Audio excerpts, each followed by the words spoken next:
Hello नमस्कार प्यारे विद्यार्थियों, स्वागत है आपका प्रव्या एकेडमी पर। कैसे हैं आप सब लोग। उम्मीद करता हूं कि आप सब लोग स्वस्थ होंगे और मस्त होंगे और धुआंधार पढ़ाई कर रहे होंगे।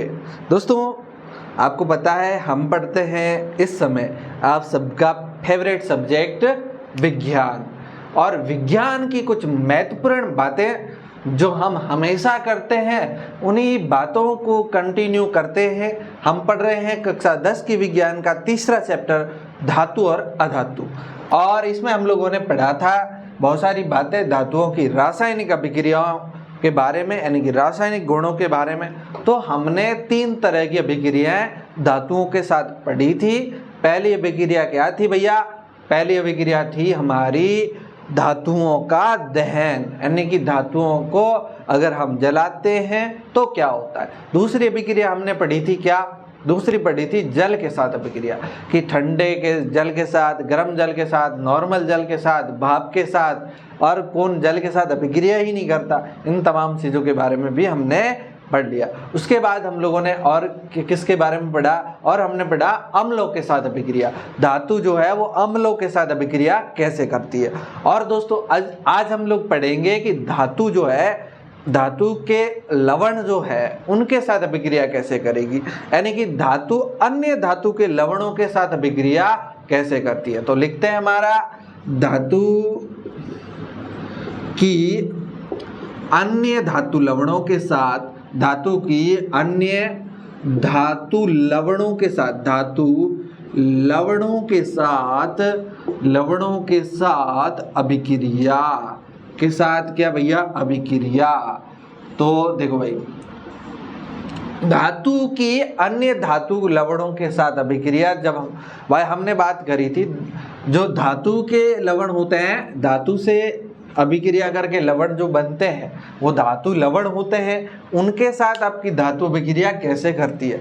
तो इनकी अभिक्रिया बहुत सिंपल है। बहुत सिंपल ये है कि भाई अधिक अभिक्रियाशील धातु है कोई धातु, क्या है? अधिक अभिक्रियाशील। अधिक क्या? अभिक्रियाशील धातु। अधिक अभिक्रियाशील धातु है ये, अधिक अभिक्रियाशील धातु है। इस धातु लवण में से पहले जो धातु जुड़ी होती है उसको हटा देती है, अलग कर देती है, और यहाँ वाली धातु इस लवण के साथ जुड़ जाती है। आई बात समझ में? कहानी यह है कि अधिक अभिक्रियाशील धातु लवण में से उस कम अभिक्रियाशील धातु को हटा देती है। सिंपल कहानी ये। देखो भाई, धातु मान लो कोई धातु है, धातु ए, कौन सी धातु है? ए। और मान लो बी धातु का लवण है। ए और बी धातु का क्या है? लवण। बी धातु का लवण। एक तो ये दोनों से अपन रिएक्शन करवाते हैं। ए धातु है और बी धातु का लवण है, तो रिएक्शन करवाते हैं। तो माना कि ये जो धातु ए है ना, ये बहुत अधिक क्रियाशील है। किससे? इस बी धातु। तो ये क्या करेगा? बी धातु का लवण नहीं बन करके किसका लवण बन जाएगा? ये यहाँ से बी धातु को हटा देगा और खुद यहाँ पर जुड़ जाएगा। तो क्या हो जाएगा? धातु ए का लवण बनेगा। ए धातु का लवण बनेगा। ए धातु का क्या बनेगा भाई? लवण बनेगा। कहानी समझ में आई? और क्या हो जाएगा? बी धातु अलग हो जाएगी। तो हमने यहाँ लिखा बी धातु। सिंपल कहानी ये है। मामला क्या है कि जब आप अधिक अभिक्रियाशील धातु की अभिक्रिया कम अभिक्रियाशील वाले धातु के लवण के साथ अभिक्रिया करवाते हो, तो अधिक अभिक्रियाशील धातु क्या करती है? कम अभिक्रियाशील धातु को उसके लवण से विस्थापित कर देती है, हटा देती है, टिक ठोकती है। बोला क्या? बोला ये इधर कहती है, इधर आती है। ये अगर अधिक अभिक्रियाशील है तो इसको क्या करेगी? हटा देगी, टिक ठोकेगी, विस्थापित कर देगी। तो पता ही है विस्थापित करती है तो अभिक्रिया कौन सी होगी? ये अभिक्रिया कौन सी होगी? विस्थापन अभिक्रिया होती है। यहाँ पर आई बात समझ में? चलो भाई एक उदाहरण लेके समझ लेते हैं। उदाहरण देखो भाई, उदाहरण लेके समझते हैं। तो यहाँ पर हम एक उदाहरण लेते हैं, ऊपर ही लिख देते हैं। उदाहरण ये है, मान लो हम क्या करें, लोहे की क्रिया, Fe लोहे की क्रिया किसके साथ करवाएं, CuSO4, ये कौन है, कॉपर सल्फेट। ये कॉपर सल्फेट क्या भैया, धातु का लवण। यहाँ पर ये Fe धातु A है और ये कॉपर धातु B है और कॉपर धातु B का लवण है, ठीक है। तो भैया क्या होगा, ये Fe जो है ना इस कॉपर से अधिक अभिक्रियाशील है, तो क्या बन जाएगा, तो क्या बन जाएगा भाई, देखो ये कॉपर, ये जो फेरम है, ये लोहा है, इस कॉपर को हटा देगा तो यहाँ पर खुद शिफ्ट हो जाएगा FeSO4 प्लस कॉपर धातु जो है वो अलग हो जाएगी। कहानी समझ में आई। ये इस तरह से अभिक्रिया होती है। अधिक अभिक्रियाशील होगी वो कम अभिक्रियाशील धातु को उसके लवण से विस्थापित कर देगी। ये इतनी सी बात है इसकी। आई होगी बात आप लोगों को समझ में। जो मान लो आप जैसे क्या करो, एक विलयन लेते हो, मान लो ये किसी धातु का लवण है, क्या है, धातु का लवण लेते हो और अगर आपने इसमें कोई दूसरी धातु डाली, अगर इस धातु के लवण में से वो धातु इस धातु के लवण से धातु को हटा देती है, विस्थापित कर देती है, तो ये वाली बाहर वाली धातु आ रही है वो अधिक अभिक्रियाशील है।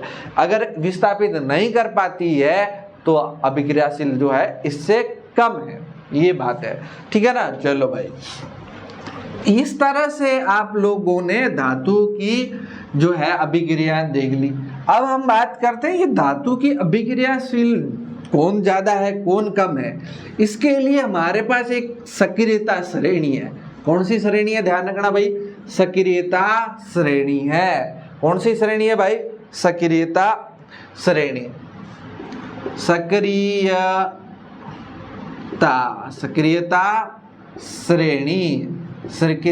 श्रेणी है। कौन सी श्रेणी है हमारे पास, सक्रियता श्रेणी। देखो सक्रियता श्रेणी कुछ भी नहीं है, एक ऐसी श्रेणी है जिसमें धातुओं को एक उनके जो है बढ़ते से घटते क्रम, अभिक्रियाशीलता के बढ़ते से घटते क्रम यानी कि अवरोही क्रम में व्यवस्थित किया है। अवरोही क्रम किसका है, धातुओं की अभिक्रियाशीलता, धातुओं की अभिक्रियाशीलता का, धातुओं की अभिक्रियाशीलता का आपका क्या है, अवरोही क्रम है। मतलब पहले सबसे ऊपर ऐसे धातुओं की एक श्रेणी बनाई है हम लोगों ने। क्या किया है, श्रेणी बनाई है जिसमें सबसे ऊपर क्या रखा है, जो अधिक अभिक्रियाशील है, जो क्या है, अधिक अभिक्रियाशील है। बीच में रखा जो मध्यम है, इस तरह से सबसे कम अभिक्रियाशील तत्व है उनको हम लोगों ने नीचे रखा है। यानी कि धातुओं की हमने एक ऐसी श्रेणी बनाई है जिसमें सबसे अधिक अभिक्रियाशील पहले और सबसे कम अभिक्रियाशील बाद में, यानी कि धातुओं के अभिक्रियाशीलता के अवरोही क्रम में व्यवस्थित की गई एक श्रेणी है जिसे हम क्या कहते हैं, सक्रियता श्रेणी कहते हैं। इसमें आपकी बुक के अंदर एक श्रेणी दी हुई है, उस श्रेणी को आप लोगों को याद रखना पड़ेगा। तो उस श्रेणी को याद कैसे रखना, इसके लिए मैं आपको एक ट्रिक बताता हूँ। एक ट्रिक ये है, ये आप ध्यान रखेंगे, ट्रिक ये है, ध्यान रखना। यहाँ पर हम लिख लेते हैं कटरीना। ध्यान रखो भाई, कटरीना का नाम सुना भैया, कटरीना कौन, कटरीना कैफ, अरे कोई भी कटरीना, आपके वाली कोई भी मान लो कटरीना ने, आप ध्यान रखना, कटरीना ने कार मांगी। क्या मांगी, कटरीना ने कार मांगी। कटरीना ने क्या की, कार मांगी। भाई कौन सी मांगी, अल्टो। कौन सी मांगी, अल्टो। कौन सी मांगी, अल्टो मांगी। और कौन सी मांगी, जैन मांगी। और कौन सी मांगी, फरारी मांगी। आई बात समझ आए, ये नाम लाइन याद रखो। कटरीना ने कार मांगी, कटरीना ने क्या किया, कार मांगी। कौन सी मांगी, अल्टो मांगी, जैन मांगी और फरारी मांगी। फिर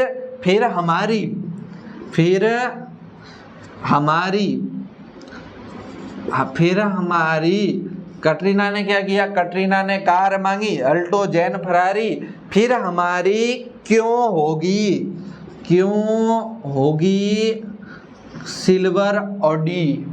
क्यों होगी silver Audi, silver Audi, Audi Audi, OAUDI, Audi. Audi होती है ना गाड़ी के नाम है, ध्यान रखना। सिल्वर, सिल्वर, सिल्वर कैसी, चांदी के रंग की, चांदी के रंग की ओडी क्यों होगी? एक बार इसको फिर से समझो।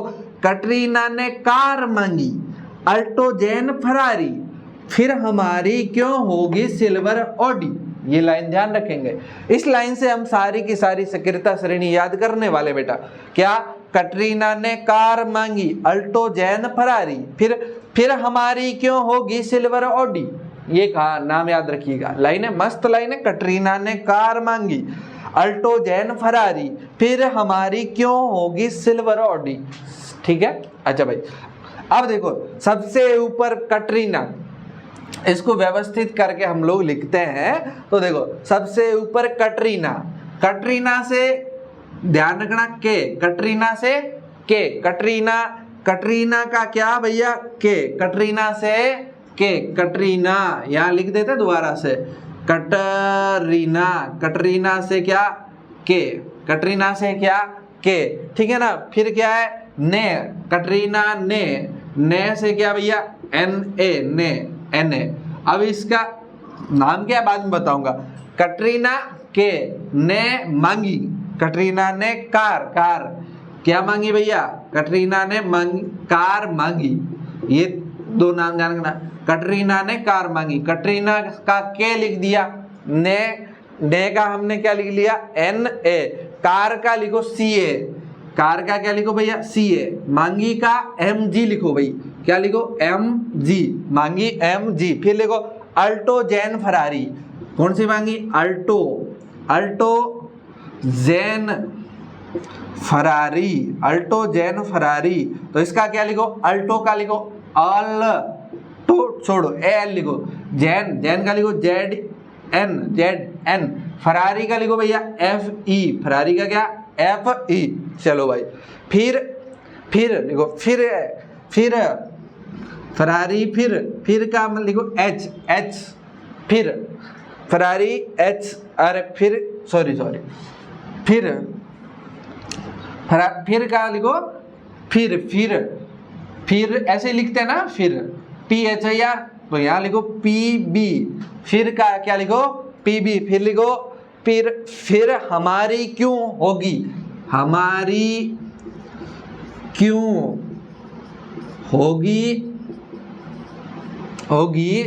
होगी सिल्वर ओडी,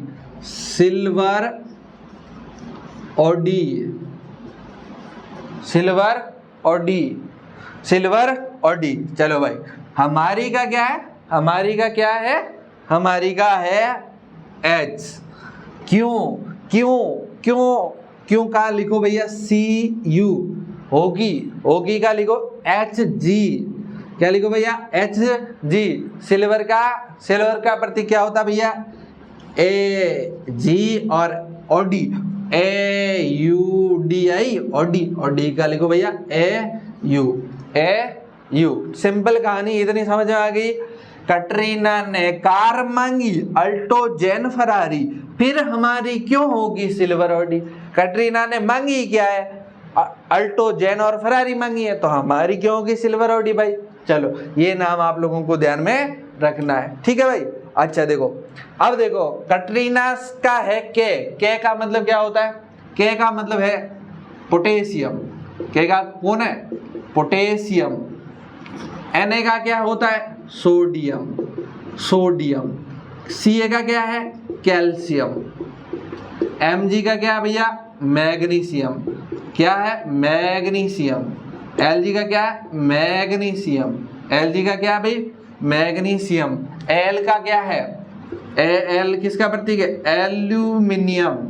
L किसका प्रतीक है, एल्यूमिनियम। चलो भाई, Zn किसका है, जिंक का। Fe किसका है, फेरम किसका होता है भैया, लोहे का, लोहा।